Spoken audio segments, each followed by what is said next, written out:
You're listening to the Final Say Radio Show, a Rappaport Media production, with your host Brett Rappaport and co-host John Rappaport. Our first guest of today, our good friend Ariel Cohen, who is now the principal with International Market Analysis. Ariel, do you guys have a website for that? We are working on the website, but my current website is arielcohen.com. Thank you for Excellent. Well, thank you so much, and thank you for joining us.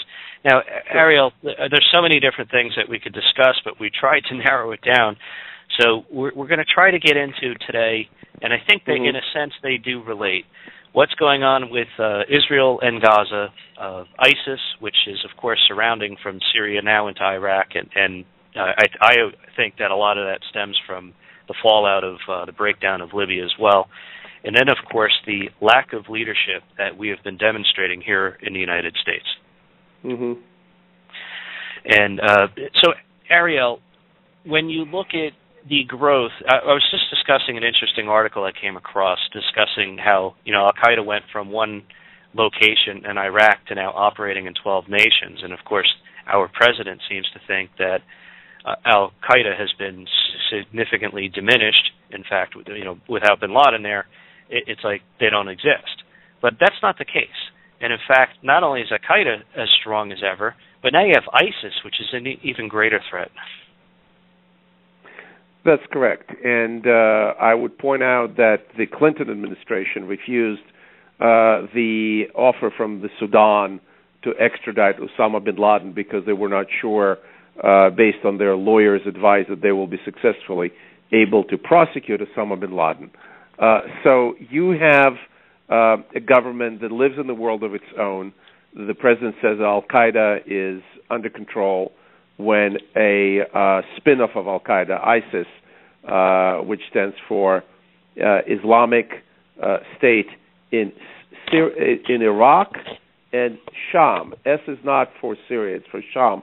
Sham is the Arabic word for all of the Near East of the Levant, and includes Syria, Lebanon, Israel, Jordan, Palestinian territories.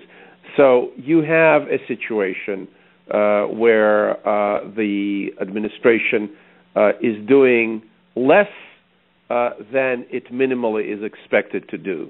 For example, they decided not to do a humanitarian action in Iraq because there are fewer refugees. So having 50,000 refugees there stuck on the mountain does not require humanitarian intervention, whereas if there was 100,000, would it require it or not? We don't know the answer.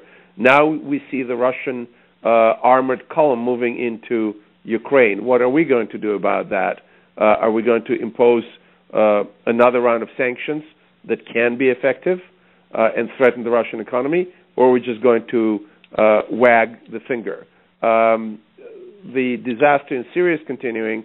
Libya, which is an important oil and gas exporter, is also in chaos. And the president, where is the president? Well, that's a very good question. I believe he's on vacation right now in Martha's Vineyard, and that's about all we know. But what I do know, and it's hard to confirm all the information coming out of Ukraine because I feel both sides, the Ukrainians and the Russians, tend to distort some of the facts. So, it's a little difficult to verify some things. But I'm glad you mentioned the armored column. You have this discussion by the Russians trying to claim that they want to send in humanitarian aid, but the Ukrainians are denying it. But I see the Red Cross is set up, and they have a process, in fact, in place to inspect these trucks and to register them as they come across. So I'm not sure how that's denying aid. And then as far as the attack on the column, that is extremely, I think, dangerous and interesting and dangerous. For if that escalates, why is Ukraine taking those actions? I mean, we understand why, but they're taking actions will that instigate the Russians to increase their actions? And does Ukraine feel like the United States is supporting them and will step in? And I think these are a lot of questions that are yet to be answered, but I could see this thing escalating to a place where we really don't want it to be. And I'd like to see a call for a ceasefire, to be honest with you, and try to step back if we can and negotiate something that makes more sense than the continued violence. I would agree with you if the purpose of the negotiations was to get the Russian-supported insurgents out of Ukraine. We may be seeing a step in the right direction because the most odious leadership of these separatists just stepped down. Igor Girkin, nom de guerre Strelkov, the military commander, disappeared several days ago, and it was announced that he resigned. The head of one of the two separatist enclaves in Donetsk also announced that he's stepping down. But what worries me is that the reports from the field about this huge truck column, about 260 trucks, indicated that all the personnel there have short crew cuts. They're all in identical shorts and T-shirts in beige, and they sport Russian airborne tattoos of a panther in a parachute. So it could be another operation in what now is called the hybrid warfare, the warfare that brings a peacekeeping mission or a humanitarian assistance mission just as a cover for a military invasion. You mentioned that Ukraine attacked the armored column. Well, imagine if a U.S. column of armor moved into Canada, because that's pretty much the relationship between Ukraine and Russia. It's like Canada and the United States. So if we invaded Canada, wouldn't you expect the Canucks to shoot at us? I think they would be totally within their rights to protect their sovereignty, let alone if a U.S. tank column entered Mexico, if they have anti-tank. They certainly are. No, I agree with you. They certainly are in their right to defend themselves. I just, the facts are that the Russian military is much greater and stronger than the Ukrainian, and I think that the Ukrainians wouldn't be taking such an action unless they were either desperate or felt like they did have the support of other nations. I don't think they have enough support. I was there months ago, and I'm going back within a week. I actually flew over the area where they shot down that poor Malaysian airliner and was praying to God nobody's going to take a pot shot at the planes I was in. I flew over twice. And they are desperate, of course. They're feeling it's their territory. They've been at it, losing people for 4 or 5 months, fighting against multiple rocket launchers, fighting against very experienced infantry fighters that Russia is sending there. So this is a hybrid war in which information, disguise, lying are all tools of that war. And if the Russians make a mistake and send troops in there, at least they should expect to lose some of these troops through military action. But more importantly, that after 3 rounds of sanctions, and some of the sanctions are starting to bite, they're not just symbolic. They do have an important economic impact. A 4th round of sanctions and maybe a 5th round of sanctions will be necessary. But in the end of the day, the combined strength of European economies and American economy is something like $34 trillion. 34 trillion. Whereas the Russian economy is only $2 trillion. So the relationship is 1 to 17. The Russians cannot possibly expect to win this economic war, and it did become a very serious economic warfare. Ariel, I'm glad you brought that up because this is John, of course. In transition to a few of the questions I have, the economic aspect of this warfare to me is absolutely critical because I believe one of the strongest weapons the Russians have had is the energy aspect. They've been using the threat of cutting off the energy spigot as a weapon against Europe. But since Russia took some aggressive countermeasures themselves in terms of economic sanctions, it seems to me that that might be the final trigger that brings the Europeans around to maybe even applying pressure on Washington to use that as an effective weapon, because I think it would be actually much better to use that than to have to the dire consideration of having any NATO hardware actually have to come to the aid of Ukraine, because that could blow up exponentially, of course. I had a dinner with a very senior German official a couple of days ago. And to my surprise, Germans who usually were very understanding and appeasing towards Russia, this high-level official said that this is a real game changer in Europe, that the Germans have to take a lead, that Mrs. Merkel is very frustrated because when Putin calls her and they speak in German, or they can speak in Russian because Mrs. Merkel speaks fluent Russian and Putin speaks fluent German, there are no concrete demands from Putin in terms of the settlement. So he's not looking for the settlement. He is looking to screw up the Ukrainians. He is looking to mess it up to the point where nobody will take seriously an opportunity to bring Ukraine into NATO. The rebellion and secession in the east and the occupation and annexation of the Crimea would deny Ukraine chances to develop a modern market economy, something they desperately need, and would deny Ukraine membership in NATO, and that's pretty much what Putin wants. On the other hand, if there were serious negotiations, I think Mrs. Merkel and the Europeans with her would offer Putin a very good deal. They would offer him the Crimea that he desperately needs and wants for internal political reasons. They would offer him to build a gas pipeline to Europe to increase the European dependence on Russian gas. The pipeline is projected to carry 60 billion cubic meters, and this is trillions of cubic feet, of natural gas to Europe, with an annual cash flow that I calculated at $24 billion. This is very significant because Russia is not doing well economically. The capital flight is at $200 billion for this year alone. The projected damage from the sanctions, as calculated by the outstanding former Russian finance minister, Alexei Kudrin, is at another $200 billion over 3 years. So this is $400 billion. This amounts to all the Russian currency reserves, as far as we know. And finally, the Europeans probably would promise Putin not to take Ukraine into NATO.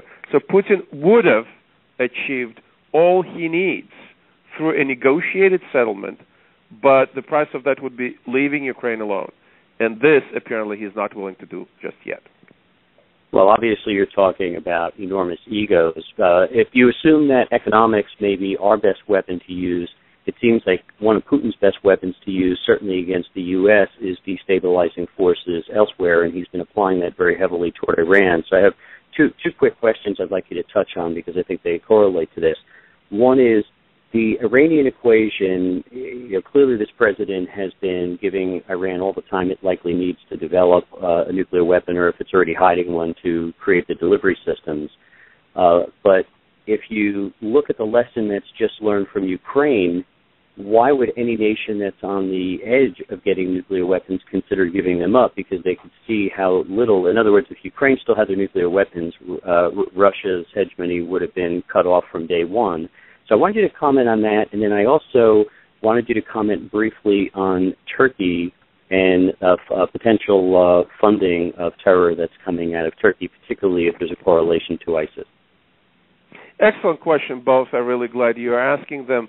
On Iran, Iran is more of a competitor for Russia in terms of natural gas than a collaborator. I would be very surprised if the Russians and the Iranians would agree on terms of collaboration. It would be a total game changer if they did. But the Russians see Iran as a huge source of natural gas through a pipeline via Turkey into Europe, and potentially also the LNG export, liquefied natural gas. This is something my company focuses on quite a lot for different destinations around the world. In terms of the nukes, the Russians said repeatedly that they're not interested in Iran becoming a real nuclear power. The lesson for Ukraine that you raised is very important, is that nobody in their right mind who developed nuclear weapons or who is on the verge of development are going to give it up. The era of the 1980s and 90s, when countries like Brazil, Argentina, South Africa, and then Ukraine and Kazakhstan gave up their nukes, believing that the great powers, U.S., the Soviet Union or Russia, China, and the two Euros, France and the UK, are going to protect them. That era of naivete is totally past. It's history. And when the United States government, some officials, raised a possibility that they'll force Israel to give up Israeli nuclear deterrent, which, as we all know, doesn't exist, I think the lessons for the Israelis, for the Pakistanis and the Indians, and the lessons, unfortunately, for the Iranians are such that they cannot trust anybody. And the Iranians said repeatedly to their Western interlocutors, look at Gaddafi, look at Saddam Hussein. They either gave up or didn't pursue nuclear weapons, and if they did, if the Serbians, Slobodan Milosevic, had nuclear weapons, would Belgrade be bombed? Would Baghdad be bombed? Would Benghazi and Tripoli be bombed? The answer is no, no, and no. And this is a very, very sad and unfortunate lesson from Ukraine for the Iranians and for the others. All excellent points. It seems like we're definitely in a second nuclear age, and it's far different from the first one, and definitely a more dangerous world, Ariel. And so we're so glad that you do all this analysis. Thank you. And your question about Turkey is extremely problematic because there are announcements that Turkey was supporting ISIS, including through the son of the current prime minister or current president, former Prime Minister Erdogan, through the Islamist terrorist supporting organization that funded the flotilla. Money went to ISIS, and that is a hugely destabilizing policy. And you can also see that Turkey is very supportive of Hamas and supports of Hamas goals, which are total destruction of Israel. So this NATO ally, Turkey, which elected an avowed Islamist, Recep Tayyip Erdogan, as its first popularly elected president, in reality is more of a problem than a part of a solution today in the Middle East.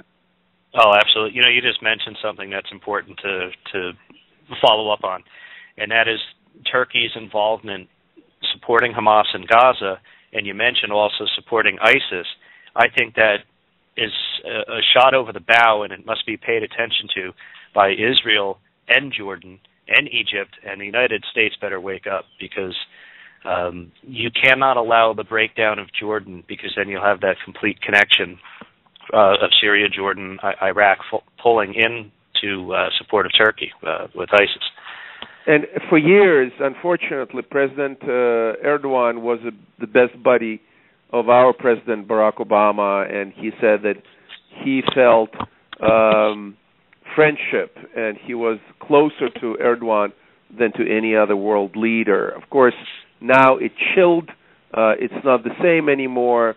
But nevertheless, the bad judgment of getting close to someone like Erdogan, to somebody like the ex-president of Egypt, Mr. Morsi, by President Obama, and then doggedly pursuing Mr. Netanyahu and denying Israel important weapons for self-defense, like the Hellfire missiles, tells you what it tells you about the current government.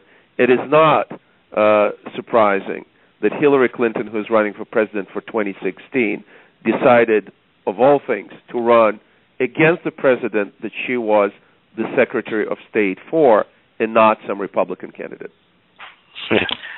Ironically enough. Well, Ariel Cohen, thank you so much for joining us. Again, you could find him on his website. It's arielcohen.com. and he is the principal with International Market Analysis. Thank you so much for joining us, and of course, we look forward to having you back again soon. It's a pleasure. All right, take care.